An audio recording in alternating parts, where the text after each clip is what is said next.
देख रहे हैं इंडिया टीवी। आपके साथ मैं हूं प्राची पाराशर। शाम के 5 बजने वाले हैं। वक्त हो चुका है बड़ी बहस मुकाबला का।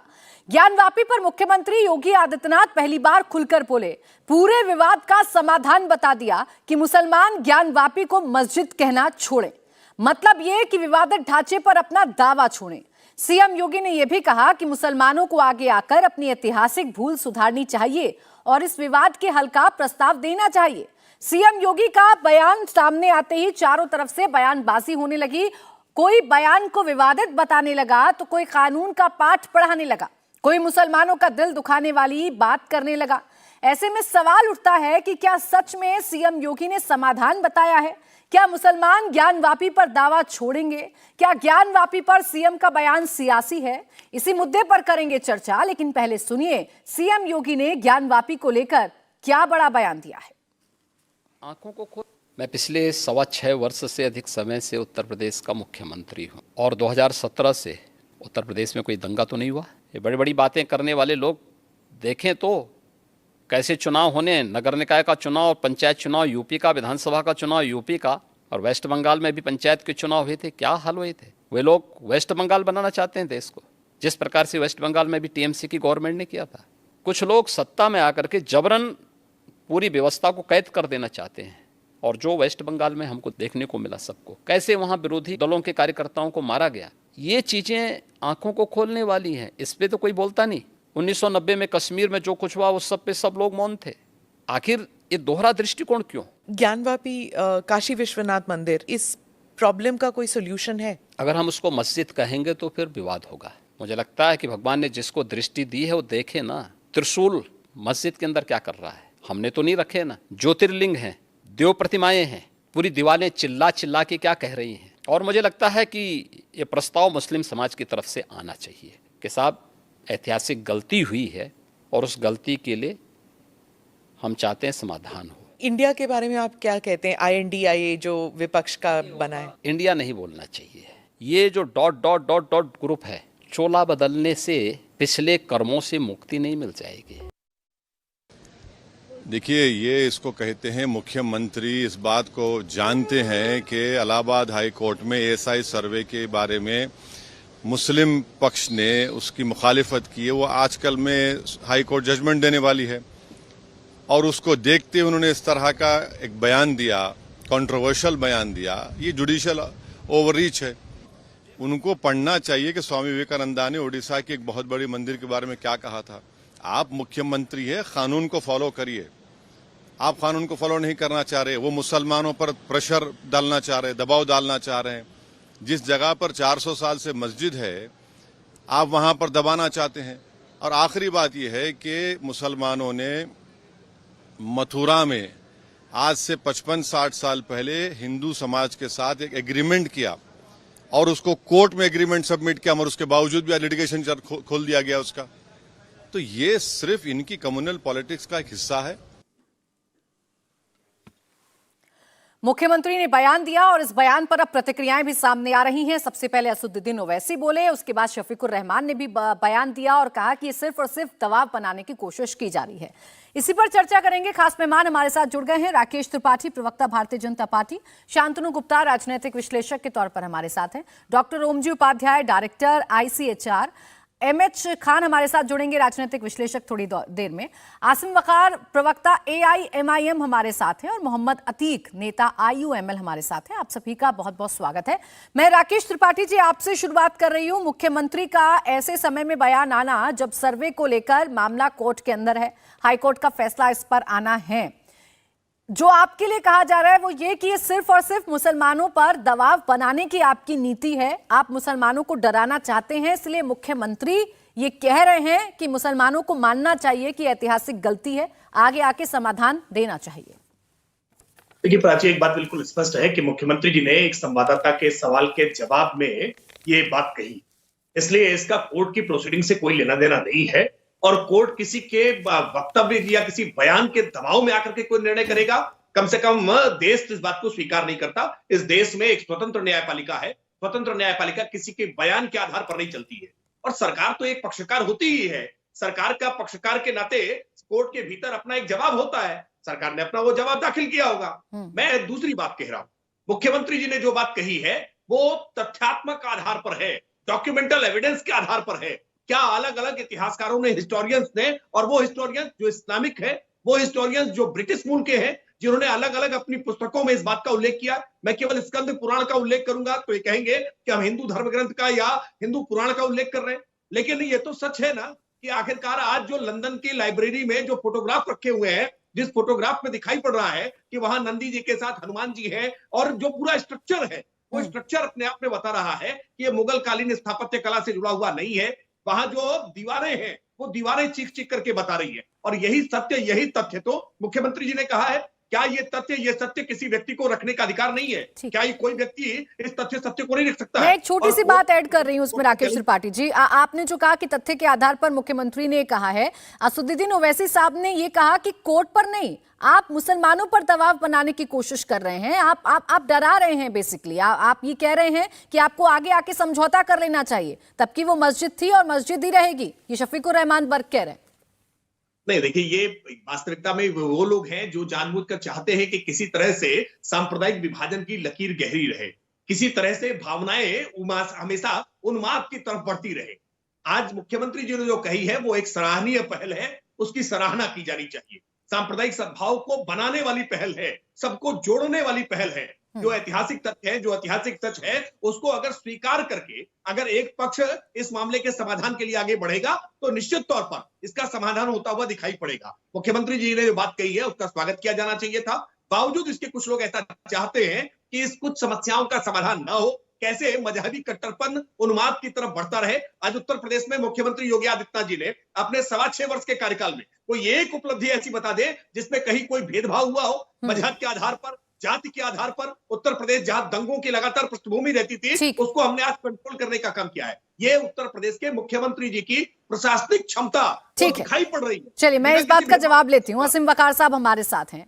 वकार साहब, आपके नेता का ये कहना कि मुसलमानों पर दबाव बनाने की कोशिश की जा रही है, राकेश त्रिपाठी जी जो कह रहे हैं वो ये कह रहे हैं कि मुख्यमंत्री ने जो कुछ कहा वो तो सबूतों के आधार पर कहा ना, तथ्यों के आधार पर कहा। मस्जिद के अंदर अगर त्रिशूल के निशान मिले, उसी को कोट करते हुए मुख्यमंत्री ने कहा, तो ये मुसलमानों पर दबाव बनाने जैसा क्या है?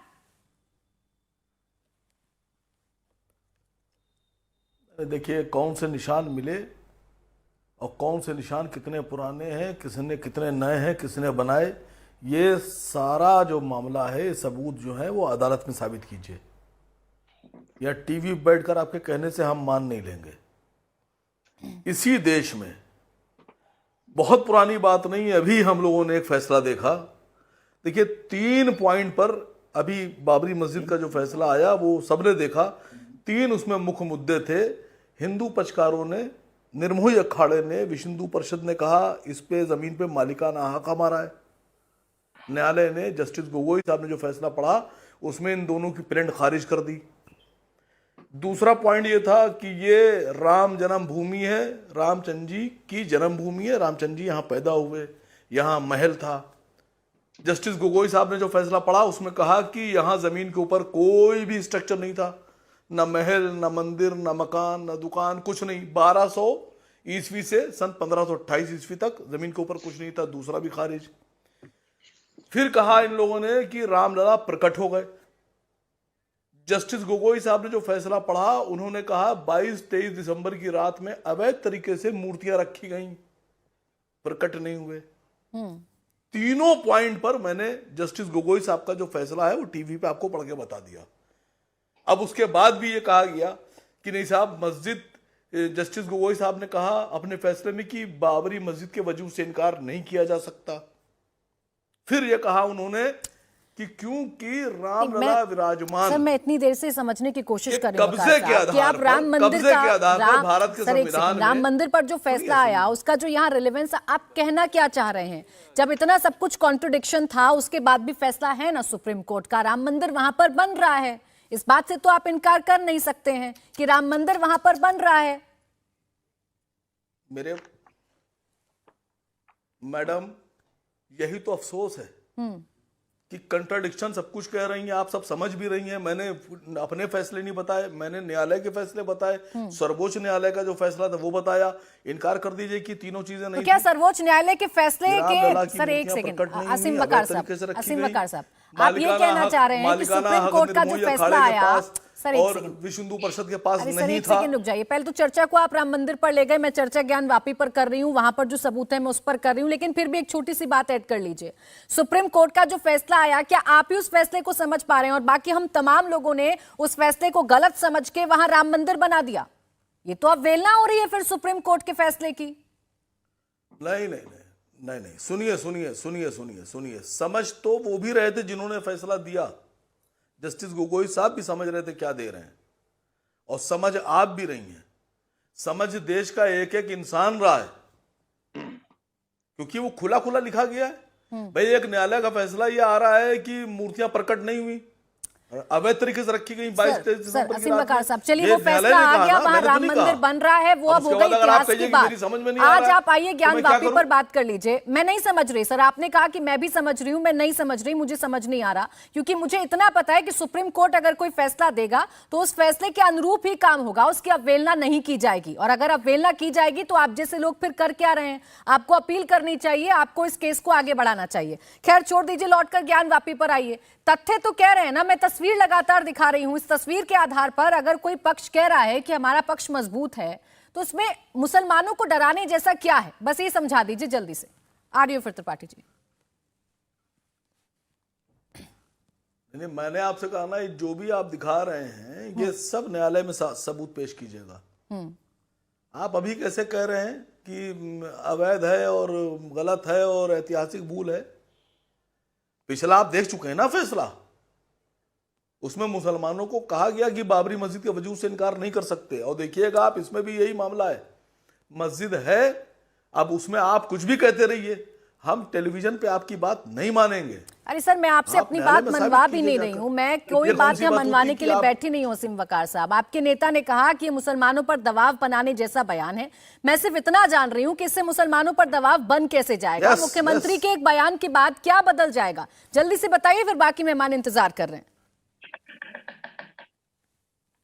नहीं, ये दबाव बनाया जा रहा है। मुख्यमंत्री जी ने संविधान की शपथ ली है, धर्म की शपथ नहीं ली है, उन्होंने संविधान की शपथ ली है। उत्तर प्रदेश के लिए मुख्यमंत्री बनने से पहले, तभी वो मुख्यमंत्री बने हैं। उनके लिए न्याय बड़ा है, उनके लिए सर्वधर्म संभव, हम सब उनके लिए, उत्तर प्रदेश में जितने भी लोग रहते हैं वो मुख्यमंत्री के लिए एक समान है।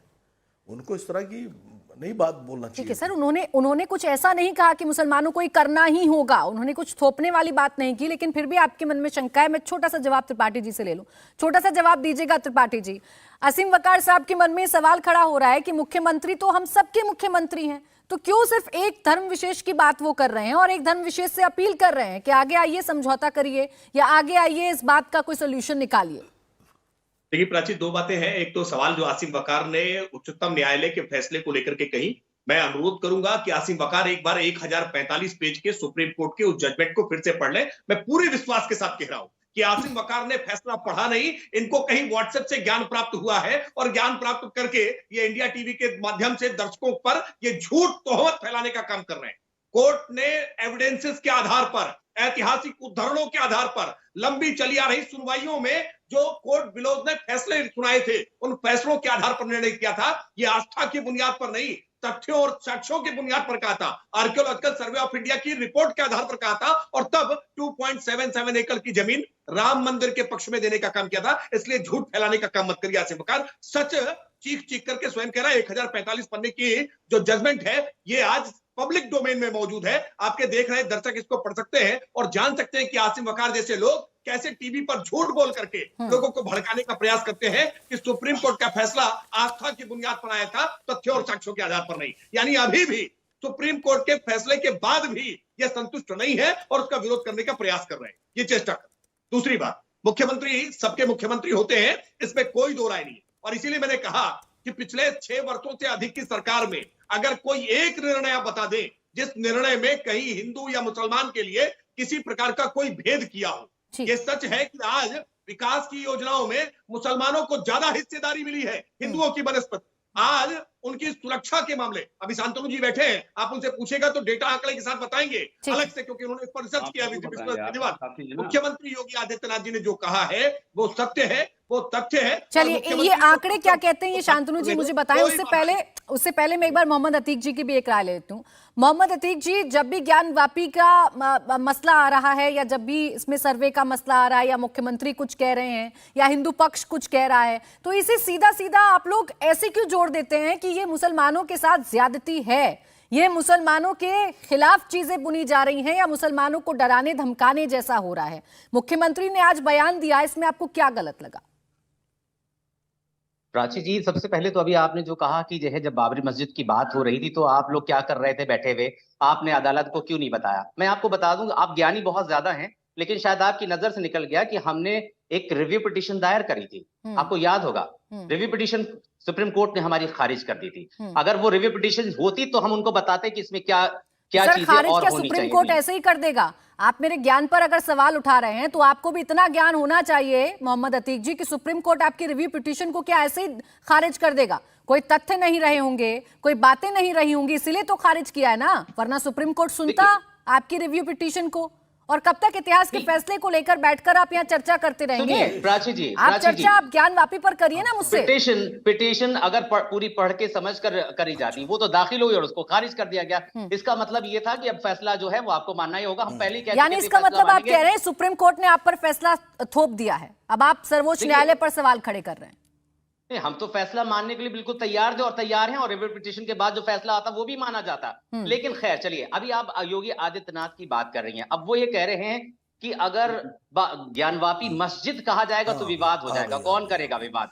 एक मुख्यमंत्री के मुंह से ये अच्छा लगता है कि विवाद हो जाएगा, जबकि मुख्यमंत्री को ये कहना चाहिए था कि उत्तर प्रदेश में कोई विवाद नहीं होने देंगे, हम भाईचारा चलाएंगे। लेकिन दरअसल बात यह है कि जब से इंडिया बना है, प्रधानमंत्री कहने लगे हैं कि इंडियन मुजाहिदीन, कांग्रेस को एक जो है अंग्रेज ने बनाया था। अरे आप इंडियन मुजाहिदीन की बात क्यों कर रहे हैं? आप कंधार हम सर, आप भी तो कहां से कहां चले गए, आपने मेरा प्रश्न ही नहीं सुना। मैंने आपसे कहा कि मुख्यमंत्री के एक बयान के बाद आप लोग क्यों ये प्रचारित करने लग जाते हैं कि ये मुसलमानों को टारगेट करने वाला है, मुसलमानों को डराया जा रहा है, उत्तर प्रदेश में मुसलमानों की हालत बहुत खराब है। आप आंकड़े पेश कर नहीं पाएंगे अगर मैं आपसे आंकड़े पूछ लूंगी तो, कि इतने मुसलमानों को प्रताड़ित कर दिया मुख्यमंत्री योगी आदित्यनाथ की सरकार में। प्राची जी देखिए, मैं आपको बताऊं, सोते हुए को तो जगाया जा सकता है, जो जाग रहा उसको नहीं जगाया जा सकता। आपको सब मालूम है। अरे मुझे नहीं मालूम, मुझे नहीं मालूम सर, मुझे नहीं मालूम। मैं कई बार कह चुकी हूँ, मैं कई बार कह चुकी हूँ सर। हो सकता है कि कुछ बातें या कुछ खबरें मेरी नजर में नहीं आई हो, जरूरी थोड़ी ना है कि हर खबर पर मेरी नजर है। कुछ खबर अगर आपकी नजर में है और आपको लग रहा है कि मुसलमानों के साथ ज्यादती हो रही है या मुख्यमंत्री के इस बयान के बाद कुछ बदल सकता है, तो मुझे प्रामाणिकता के साथ यहाँ रख दीजिए। राकेश त्रिपाठी जी बैठे हैं, आपके सामने सवाल पूछूंगी सर, उतने ही तीखे सवाल पूछूंगी। और भारतीय जनता पार्टी के जो मुख्यमंत्री हैं वो कभी जो है हलफनामा दायर करते हैं कि कुछ नहीं होगा, कभी ये कहते हैं कि जो है विवाद हो जाएगा। अरे आप कौन सी भाषा बोल रहे हैं? आप उत्तर प्रदेश में आप किन किन लोगों को इशारा दे रहे हैं विवाद करने का? मुसलमान तो शांति से रह ही रहे हैं ना, कौन सा विवाद हो जाएगा? क्या हम अदालती लड़ाई नहीं लड़ रहे हैं? ठीक है, क्या हम सुप्रीम कहां कोर्ट से से कहां लेकर हाई चले गए कोर्ट तक नहीं मोहम्मद जा अतीक रहे जी? अभी कह रहे थे आपको सब पता है, मैंने कहा मुझे नहीं पता, तो आप घटना नहीं बताएंगे, आप उदाहरण नहीं बताएंगे, आप जगह का नाम नहीं बताएंगे, आप घटना नहीं बताएंगे। ऐसे नहीं होता ना, फैक्ट्स के साथ बात करिए ना। मुसलमान अगर सच में पीड़ित है तो फैक्ट्स के साथ बात करिए। शांतनु गुप्ता जी रुक जाइए सर, तो बात ही हो रही है। ठीक है रुक जाइए। शांतनु गुप्ता जी, ये सीधा सीधा आरोप मौजूदा सरकार पर रहता है, कोई भी मसला हो, ज्ञानवापी पर मुख्यमंत्री ने कहा है, तो इसे ऐसे जोड़कर देखा जा रहा है कि ये सीएम योगी आदित्यनाथ की मुसलमान विरोधी सोच है। देखिए, योगी आदित्यनाथ जी ने आज कहा क्या? उन्होंने कहा कि इसको ज्ञानवापी कहना, ज्ञानवापी मस्जिद कहना ही एक तरह से गलत है। क्यों है? वो कह रहे हैं उसके अंदर त्रिशूल है, उसके अंदर देवी देवताओं की मूर्ति है, उसमें शिवलिंग है। तो आप बता दीजिए कि ये योगी आदित्यनाथ ने लाके रखी है या असदुद्दीन ओवैसी ने लाके रखी? देखिए, आज क्योंकि चर्चा थोड़ी गहन थी, मैं सारी किताबें लेके बैठा हूँ। सबसे पहले ये मेरे पास संकलन है, औरंगजेब के जितने फरमान थे उनका संकलन है। औरंगजेब के फरमान साकी मुस्तक खान ने बिल्कुल चिन्हित करे, और उसमें जो मासिर आलमगीरी है उसके पेज 88 कोट कर रहा हूं। पहले अगर किसी को पर्शियन पढ़ने आती हो तो देख भी सकता है, आपके कैमरे पे दिखा रहा हूं, दिख रही होगी। और पर्शियन का ये औरंगजेब का जो बीकानेर के आर्काइव में रखा है, वो क्या कह रहा है? वो कह रहा है कि औरंगजेब के बादशाह औरंगजेब के फरमान पे विश्वनाथ, काशी विश्वनाथ मंदिर को तोड़ा गया। ये डॉक्यूमेंटेड है, बहुत सारे हिस्टोरियंस को कोट करा है, इस पे लिखा है। एक और पढ़ूंगा, उस पर तो और अच्छे से रह जाएंगी। उमरत हजार कुल किशाई ने 1667 में लिखा है, औरंगजेब कहते थे कि मंदिर देखना भी, समझ नहीं आया, मंदिर देखना भी किसी मुसलमान के लिए गैर जवारा है, इसलिए जब भी मैं घोड़े पे बैठ के जाऊं और हाथी पे बैठ के जाऊं तो मेरी आंख के सामने कोई मंदिर नहीं आना चाहिए। ठीक। तभी आपको देखेगा दिल्ली के क्षेत्र में कोई मंदिर नहीं है। ये सब कोर्ट में आएगा। अभी हमने बहुत सुना कि रंजन गोगोई ने क्या करा, उन्होंने पूरे 1045 पेज के जजमेंट का कुछ और ही बता दिया, पता नहीं कहां से आया। अगर वो 1045 पेज नहीं पढ़ सकते हैं वकार भाई, तो अब रंजन गोगोई जी की बायोग्राफी आई है, उन्होंने एक ऑटोबायोग्राफी खुद लिखी है, उसमें उन्होंने पूरा जजमेंट अयोध्या का मात्र 17 पेज में लिखा है, और उसमें ऐसा जो आपने बातें कही उससे दूर दूर तक कुछ नहीं है। उन्होंने बिल्कुल जैसे राकेश भाई ने कहा, उसमें आर्कियोलॉजिकल एविडेंस है, उसमें हिस्टोरिकल एविडेंस है, उसमें पुराणिकल एविडेंस है, और उसमें एडवर्स पोजीशन की बात भी कही गई है। ठीक है, तो यही योगी आदित्यनाथ ने कहा कि उसको ज्ञानवापी नाम ही बता दीजिए। ठीक है। एक हिंदू नाम, एक संस्कृत नाम ज्ञानवापी मस्जिद के आगे लगा कैसे? ठीक है, ये मैं कहूंगी, आप कहेंगे शांतनु जी, तो शायद ये लोग बात नहीं मानेंगे।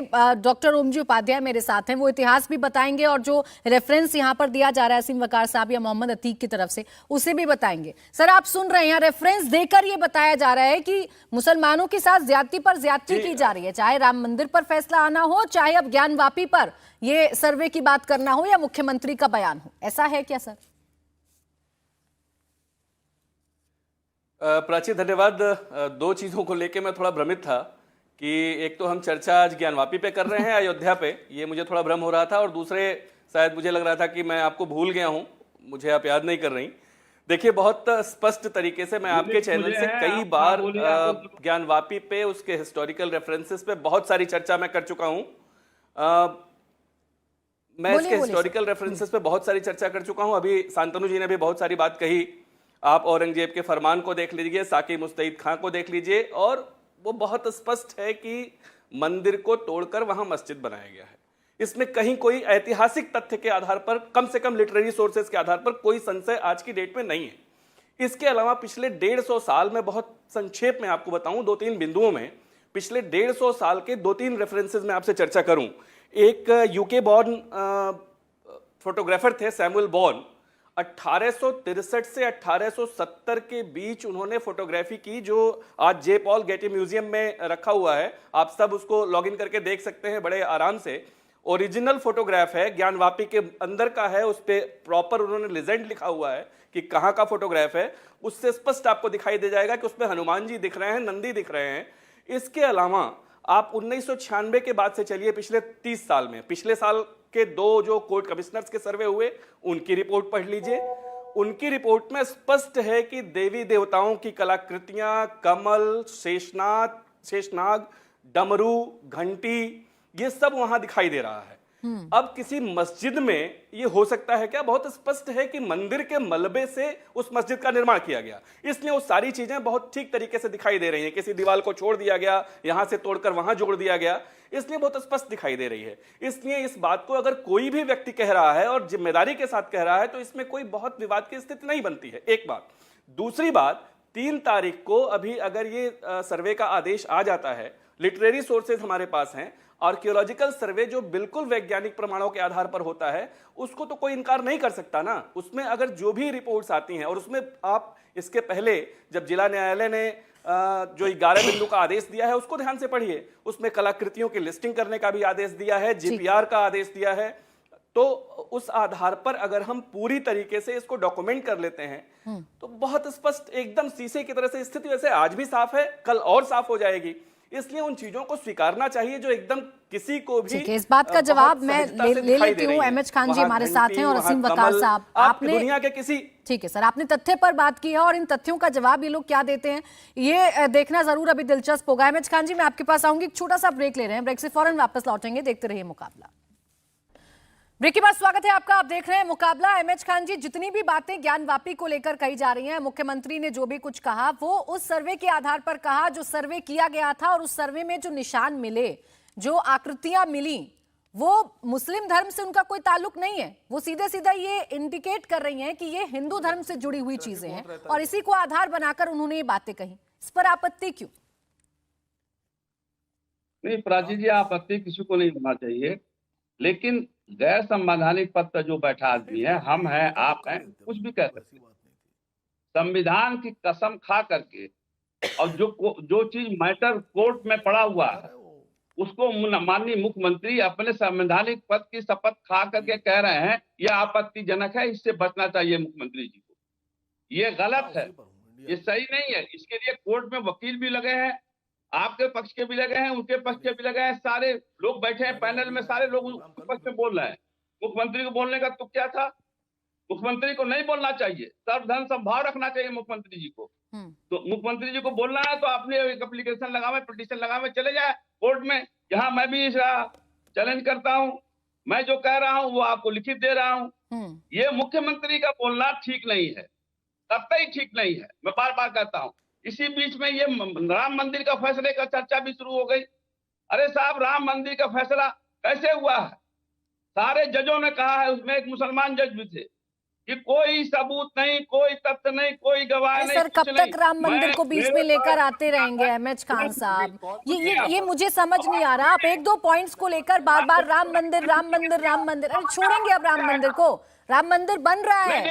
और मुझे एक बात बताइए, एक सेकेंड सर, आपको ये आपत्ति नहीं है? जाइए ना एमएच खान जी, एमएच खान जी सुनिए। अरे कोई गलत बात नहीं, अरे कोई गलत बात नहीं है सर। राम मंदिर पर चर्चा नहीं बुलाई है मैंने आज, मैंने चर्चा ज्ञान वापी पर बुलाई है। मैं राम मंदिर बहुत सुन चुकी हूँ। आप वही बात दोहराएंगे जो आसिम वकार साहब कह रहे थे या जो अतीक जी कह रहे थे। अब एक सेकंड रुक जाइए, आप थोड़ा सा ज्ञान वापी पर लौट कर आइए।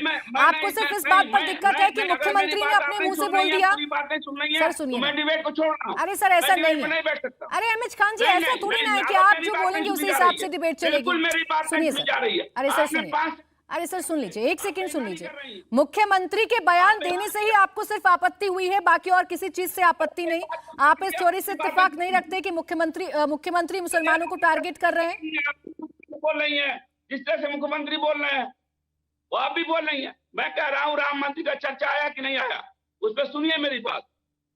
राम मंदिर के चर्चे पर सुप्रीम कोर्ट ने कहा कि मेरे पास कोई साक्ष्य नहीं है, 142 धारा जो है वो हमारे हाथ में है, मैं उस पर फैसला देता हूँ। और ठीक है, बोल लिया सर आपने। आप राम मंदिर पर बोलने आए थे, राम मंदिर पर चर्चा बहुत पहले खत्म हो चुकी है, इसलिए रोक रही हूँ मैं आपको। आपके तथ्य, आपकी बातें अगर इतनी सच होती तो अभी राम मंदिर नहीं बन रहा होता। अभी रुक जाइए, आप ज्ञान वापी पर बात नहीं करनी है आपको, मुख्यमंत्री के बयान पर बात नहीं करनी है आपको। जो सोच कर आए हैं वही बोलना है। उससे इतर मैं आपसे सवाल पूछतूं तो उसका जवाब नहीं देंगे, क्योंकि जवाब नहीं है आपके पास। आपके पास कोई सवाल ही नहीं है। मेरे पास सवाल है, मेरे पास सवाल है, बशर्ते आप सुनेंगे, बशर्ते आप सुनेंगे तब मैं आपसे सवाल करूंगी। सर रहने दीजिए, ठीक है, अगर बोलेगा सुनेंगे नहीं आप। ऐसा नहीं है। यहाँ पर मोहम्मद अतीक जी भी बोल रहे हैं और यहाँ पर असीम वकार साहब भी बोल रहे हैं। तो प्लीज सर, ये वाला विक्टिम कार्ड सियासत में चलता होगा, मेरे सामने मेरे शो में मत चलाइएगा। सबको बराबरी का मौका मिलता है और मिलेगा। अब रुक जाइए, राकेश त्रिपाठी जी, मुख्यमंत्री एक संवैधानिक पद पर हैं, आपत्ति इस बात को लेकर है, उन्होंने ऐसा क्यों कह दिया, ये आपत्ति है। एमएच खान साहब को भी, वकार साहब ने भी यही कहा था और मोहम्मद अतीक भी यही कह रहे हैं। देखिए, आज इन्हें लग रहा है कि मुख्यमंत्री जी ने पक्षपाती बात कही है। पक्षपाती क्या होती है, मैं इतिहास के आईने से ढूंढ करके बताता हूं कि कैसे जब साहबानों के प्रकरण में संवैधानिक शक्ति रखने वाली उच्चतम न्यायालय ने फैसला किया और साहबानों के फैसले को कैसे संवैधानिक शक्ति रखने वाली संसद में पलट करके एक गैर संवैधानिक कानून बना करके निर्णय किया गया। पक्षपात होता है तब देश के प्रधानमंत्री ये बात कहते हो कि देश के संसाधनों पर पहला हक अल्पसंख्यकों का है, मुसलमानों का है। तब ये बात करो, अपने किसी काम में अगर कहीं कोई पक्षपात किया हो। अरे रहने दीजिए एमएच खान जी, मैं फिर आपसे सवाल पूछूंगी तो आप सवाल का जवाब नहीं दे पाएंगे। किसके मुंह में कितनी जबान है या कौन यहाँ पर क्या कहने बैठा है, ये आप जानते हैं, ये आप जानते हैं। आपने संवैधानिक पद की बात कही, सुनिए सर एक सेकेंड, आपने संवैधानिक पद की बात कही, वही मैं जान रही हूँ राकेश त्रिपाठी जी से कि संवैधानिक पद पर बैठकर मुख्यमंत्री ने ऐसा बयान क्यों दिया। सवाल मेरा उनसे ये था, तो वो इस बात का जवाब दे रहे हैं। आप पहले समझ लीजिए, गंभीरता को समझिए, उसके बाद सर बोलिएगा। 2 मिनट के लिए रुक जाइए, त्रिपाठी जी बोलिए जल्दी से। परेशान क्यों है खान साहब? तो वैसे सामान्य तौर पर शांत प्रवृत्ति के व्यक्ति रहे हैं और बाबरी वाले फैसले के बाद तो बहुत प्रसन्नता के साथ ये वहां दिए भी जलवा रहे थे, लेकिन आज पता नहीं क्यों, न जाने क्यों परेशान है। अब परेशान मत होइए, खान साहब थोड़ा पानी पीजिए। देखिए सच ये है कि प्रधानमंत्री ने इससे पहले पक्षपाती बातें कही हैं जब मनमोहन सिंह जी रहे हैं कि देश के संसाधनों पर पहला हक अल्पसंख्यकों का हो। मुख्यमंत्री योगी आदित्यनाथ जी ने अपनी संवैधानिक किसी भी अधिकार का दुरुपयोग नहीं किया और ना कोई ऐसी बात कही है जो किसी पर बाउंडिंग हो। अगर हम कोई विधानसभा से विधेयक ले आते, कोई हम कानून पारित करके मुसलमानों से कब्जा कर लेते, छीन लेते, सरकार अधिग्रहित कर लेती, तो आप कहते हैं कि संवैधानिक अधिकारों का दुरुपयोग किया है। मुख्यमंत्री ने एक सवाल के जवाब में अपनी राय पेश की है और ये राय रखने का उनको मुकम्मल अधिकार है। इस राय से न्यायपालिका के फैसले पर रंच मात्र असर नहीं आने वाला है और ये बात तो स्वागत योग्य थी। अहमद खान को इसका स्वागत करना चाहिए था और मैं उम्मीद कर रहा था कि अहमद खान तरीके जो प्रोग्रेसिव मुस्लिम है वो आकर के स्वागत करेंगे। ठीक है, मुझे लगता है अहमद खान पर आज कट्टरपंथी मौलानाओं का दबाव है। सर ठीक है, इस पर कितना दबाव है? असीम वकार साहब, जो राकेश त्रिपाठी जी एक बात कोट कर रहे हैं और एक बात अभी ओमजी उपाध्याय जी ने कोट की थी और शांतनु गुप्ता जी, तमाम तथ्य उन्होंने रखे ज्ञानवापी को लेकर और जो वहां पर दावा किया जा रहा है मंदिर को लेकर और जो सर्वे हो रहे हैं, जो तथ्य मिल रहे हैं उसको लेकर। एक बात राकेश त्रिपाठी जी ये कह रहे हैं कि अगर दबाव बनाना होता तो सरकार के पास तो बहुत सारे तरीके हैं, अगर कुछ थोपना ही होता तो। ये तो सिर्फ मुख्यमंत्री ने अपनी एक राय रखी है, इसे कैसे प्रचारित कर सकते हैं कि ये तो दबाव बनाया जा रहा है? देखिए, अभी राकेश त्रिपाठी जी ने भी, शांतनु गुप्ता जी ने भी, वो जो तीसरे वाले सर बैठे हैं जनाब, उन्होंने भी कहा कि आसिम वकार ने कुछ पढ़ा नहीं, कुछ लिखा नहीं। 1045 पन्ने का जो फैसला आया सुप्रीम कोर्ट का बाबरी मस्जिद वाले मामले में, उसको आसिम वकार ने नहीं पढ़ा। मैं आप तीनों को चैलेंज कर रहा हूं और जो लोग डिबेट देख रहे हैं आपके पक्ष के लोग, उनको भी चैलेंज कर रहा हूं। 1045 पन्ने में वो वाला पन्ना मुझे बताइए जिसमें वो लाइन लिखी हो कि वहां कोर्ट ने यह माना कि यहां राम जन्मभूमि है। कौन से पन्ने पे प्रूफ किया है? 1045 पन्नों में मुझे वो लाइन बता दीजिए जिसमें जस्टिस गोगोई साहब ने अपने फैसले में कहा कि हां ये राम जन्मभूमि है। ठीक है, मैं ये जवाब ले लेती हूँ, ओमजी उपाध्याय जिस बात का जवाब दे देंगे, लेकिन अभी थोड़ा ज्ञानवापी पर आ जाएंगे सर लौटकर। बार बार आप लोग राम मंदिर पर चले जाते हैं। मैं कितनी बार कह रही हूँ सर, राम मंदिर अब बन रहा है, फैसला आ चुका है, जो कुछ होना था वो हो गया है, छोड़ दीजिए। देखिए, मसला ये होता है कि हम भविष्य की बात तब करेंगे जब हमारे भूतकाल में कुछ गलत या सही हुआ होगा। अगर भूतकाल में हमने किसी के साथ नाइंसाफी, गैर इंसाफी की है तो वो बार बार हमारे भविष्य के फैसलों पर सवाल खड़ा करेगी। किसने की है सर? एक मिनट रुके, मैं बार बार इस बात को कह रहा हूं। आपने मुख्यमंत्री के बयान को आधार बनाकर इतिहास की बात की। ये जो आप इसे नाइंसाफी मान रहे हैं, हालांकि सुप्रीम कोर्ट का फैसला है सर, और सुप्रीम कोर्ट का फैसला सबके लिए मान्य होता है, सब रिस्पेक्ट करते हैं, लेकिन आप जो कह रहे हैं ज्यादती हुई है ये इतिहास में, एक सेकंड सर, ये मुख्यमंत्री योगी आदित्यनाथ ने की थी क्या? ये फैसला क्या किसी सरकार के थ्रू आया था? मैडम बात सुनिए। मैंने ये नहीं कहा कि हम फैसला नहीं मान रहे हैं। मेरी पूरी डिबेट में एक बार भी अगर मैंने ये कहा हो तो मैं गुनहगार। मैंने ये नहीं कहा कि मैं फैसला नहीं मान रहा हूं, मैंने ये नहीं कहा। मैंने राकेश त्रिपाठी जी, शांतनु गुप्ता जी की बात पर उन्होंने कहा ना कि आपने पढ़ा नहीं। मैं कह रहा हूं आपने तो पढ़ा है ना। मुझे वो वाली लाइन बताइए 145 पन्नों में जहां न्यायालय ने सर, आप फिर यहाँ पर घूमकर आगे, मैं बार आपको ज्ञानवापी पर ला रही हूँ। अभी आप थोड़ा सा आगे निकले, आपने कहा इतिहास की बात करना क्यों जरूरी है, क्योंकि ज्यादती हुई।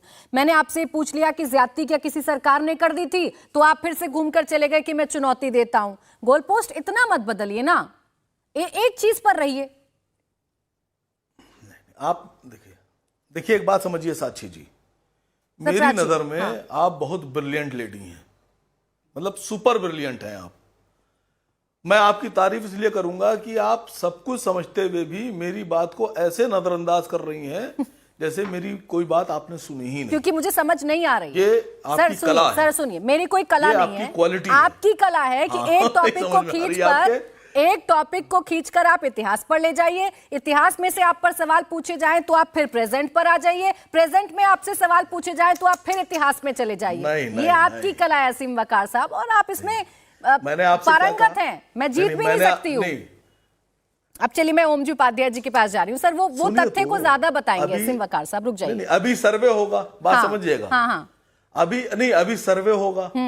सर्वे में सबूत इकट्ठा किए जाएंगे, वो न्यायालय में पेश किए जाएंगे। ठीक है सर। न्यायालय इसको बताएगा कि ये सही है या गलत है, या अच्छे हैं या बुरे हैं। ना तो मुख्यमंत्री जी इस बात की अथॉरिटी रखते हैं कि वो बताएं कि ये सबूत सही है, ना आसिम वकार इस बात की अथॉरिटी रखते हैं कि वो गलत है। ठीक है, जो अथॉरिटीज हम दोनों के पास नहीं है, हमको उस पे नहीं बोलना है मैडम। ठीक है, बिल्कुल मत बोलिए मुख्यमंत्री है, सर। अरे उन्होंने सर बिल्कुल मत बोलिए, लेकिन आपने कहा था ना मुसलमानों को ये दबाव डालने की कोशिश है, इस पर मेरा सवाल था। आप इतिहास ले आए, प्रेजेंट ले आए, भूगोल समझाने लगे, सबूत समझाने लगे, इन सब की जरूरत नहीं थी। खैर, ओम जी उपाध्याय जी, ये बात जो कही जा रही है असीम वकार साहब की तरफ से, ये तो फैक्ट है ना कि सबूत अभी जो आए हैं वो तो कोर्ट के सामने रखे जाएंगे। हम कोई नहीं होते जजमेंट देने वाले या ये बताने वाले कि क्या सही क्या गलत।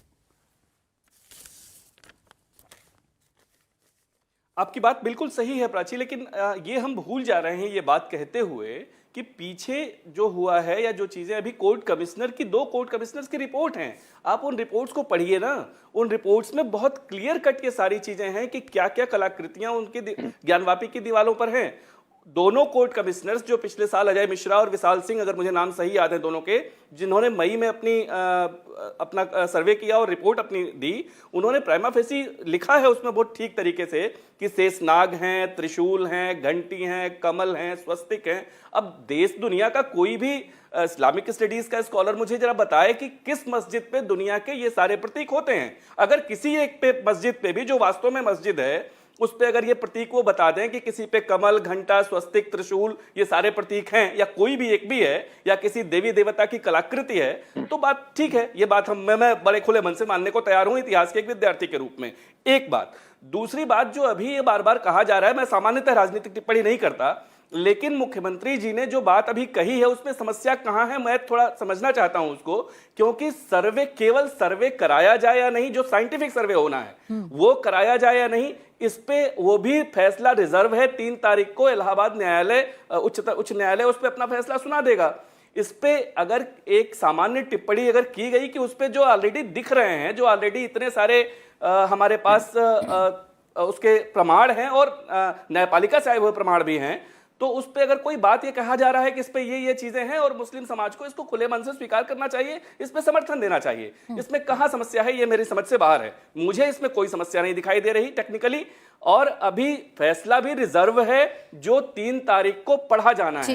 इसलिए टेक्निकली इसमें कोई समस्या मुझे नहीं दिखाई दे रही। अतीक जी, देखिए जो कुछ मिला या जो तस्वीरें देश के सामने आई, जो सर्वे की रिपोर्ट में है, उसी के आधार पर कोट करके बातें कही जा रही हैं।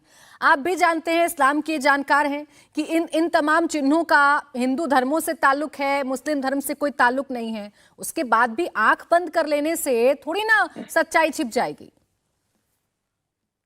प्राची जी, बिल्कुल जाहिर सी बात आप जो कह रही हैं वो बिल्कुल सही है कि वहां जो मिल रहा है, जो देखा जा रहा है, वो कोर्ट के सामने पेश किया जा रहा है। अब उसको जो है कोई भी कुछ भी समझे कि वो हमारे मजहब का चिन्ह है, फलाना ढिकाना, लेकिन ये बात क्या मुख्यमंत्री को समझ में नहीं आ रही कि ये बात कोर्ट में सबूत के तौर पे पेश की जाएगी, कोर्ट फैसला देगा। उनको ये नहीं मालूम है कि उस मस्जिद का नाम ज्ञानवापी नहीं है, उसका मस्जिद का नाम है जामा मस्जिद बनारस। उस मस्जिद का नाम जामा मस्जिद बनारस है, ना कि ज्ञानवापी। ज्ञानवापी पूरे मोहल्ले का नाम है। अब आप कहेंगे कि ये कौन सी बात हो गई। दूसरे ये कि ये जो साहब अभी बैठे हैं, सब तमाम तरह के जो है पोथी पत्रा लेकर आए हैं यहाँ पर, इनको साथ तो मामला ये है कि मीठा मीठा गप गप, कड़वा कड़वा थू थू। और उन्होंने ये कहा कि, और उनको ये नजर नहीं आता कि एक कैलाश मानसरोवर भी जीत के दिया था। वो कह रहे थे कि वो निकलेगा तो हिंदू मंदिर नजर नहीं आना चाहिए हमारे ऊपर। अरे आपको कैलाश मानसरोवर नजर नहीं आता? आप वो इतिहास भूल गए? अरे सर, कहां से कहां आप इतिहास में चले गए। ज्ञानवापी का इतिहास बताने लगे, चिन्हों पर बात करूं तो कैलाश मानसरोवर चले जाते हैं। यही दिक्कत है ना मोहम्मद अतीक जी, आप तमाम लोगों में कि आप टॉपिक से जुड़कर रहना नहीं चाहते हैं। आप पता नहीं कौन सा इतिहास यहाँ पढ़ाने लगते हैं या कौन सी इतिहास की किताब आप पढ़कर आते हैं। मुझे सर समय मेरा समाप्त हो रहा है। एक बार जवाब दे दीजिए शांतनु गुप्ता जी, छोटा सा। आप ही के तथ्यों को ही क्रॉस चेक कर रहे हैं। रुक जाइए प्लीज। आप जी बिल्कुल भी। शांतनु गुप्ता, मुझे तो ये समझ में नहीं आया वो मेरा कौन से तथ्य क्रॉस चेक कर रहे हैं। आप तीनों अपने एमएच खान जी, आलम जी, सबका एड्रेस दे दीजिए। मैं उनको एक और किताब भेजूंगा, सीताराम गोयल जी की किताब है Hindu temples what happened to them.